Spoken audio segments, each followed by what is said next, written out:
welcome back. I'm Jessica. So let's talk about extracurricular activities. These are really important for a well-rounded child. It's important for kids to be able to explore different options and interests and things like that. And I understand not having a lot of money. We are on one income. We also don't have a lot of money. So some of our extracurriculars tend to be on the cheaper side, which is totally fine. So there's lots of options you can do that aren't super expensive. You could trade with other homeschool moms, do some sort of rotating monthly or bi-monthly gathering where one homeschool mom teaches something at her house and then you teach something at your house. So the kids are getting exposure to different things, elective-wise. You can do electives in your own house, like cooking classes or sewing classes or painting classes. YouTube has lots of tutorials for free. They have Let's Make Art is a watercolor YouTube channel for kids. They have really great tutorials on there. Art Hub for Kids has drawing tutorials. There's all sorts of things available on there. So make sure you think outside the box. It doesn't have to be a class you go to every week and pay a ton of money for. Co-ops are a great option for extracurriculars. They often have different classes you may not have thought of teaching, or that look a little bit, they're kind of on the funner side, or even just subjects that are academic but maybe you don't feel comfortable teaching or hadn't thought about teaching before. The YMCA is a great option. I'm not a member, I've never been a member, but I know they have swimming and dance and sports and all those things at a reduced cost for members. Community centers are great, and check the community centers outside your town.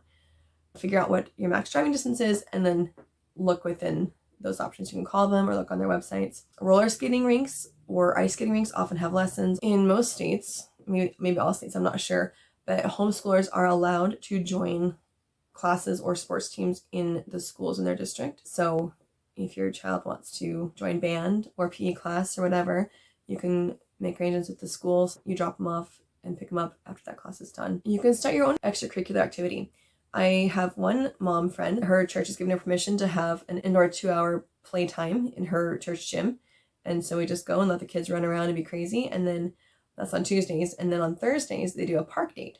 And so it's just anyone in the community who's a homeschooling parent can go. And so that when you go there, it's pretty much guaranteed your kid will have friends to play with because there'll be a ton of kids there. And that's free. That's just an extracurricular thing to do. There's another mom who a couple towns over has started a Pokemon club. So she just runs this really tiny community center, and then I'm not sure if she rents or just signs up for it. I'm not positive how that works.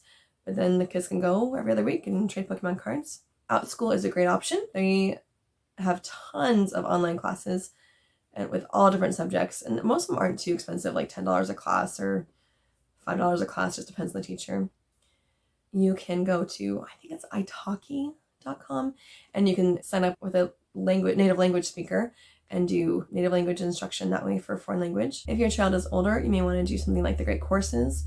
They've changed the name to Wondrium, but it's still the Great Courses type thing. They still have in-depth college level classes at different topics. So if your child is interested in the psychology of serial killers, they have a class like that on there, or music theory, lots of different things on there. Udemy is another one where they have tons of online classes, and those ones you just buy and then you own it for life. Craftsy has tons of classes, sewing, painting, cooking, all sorts of things.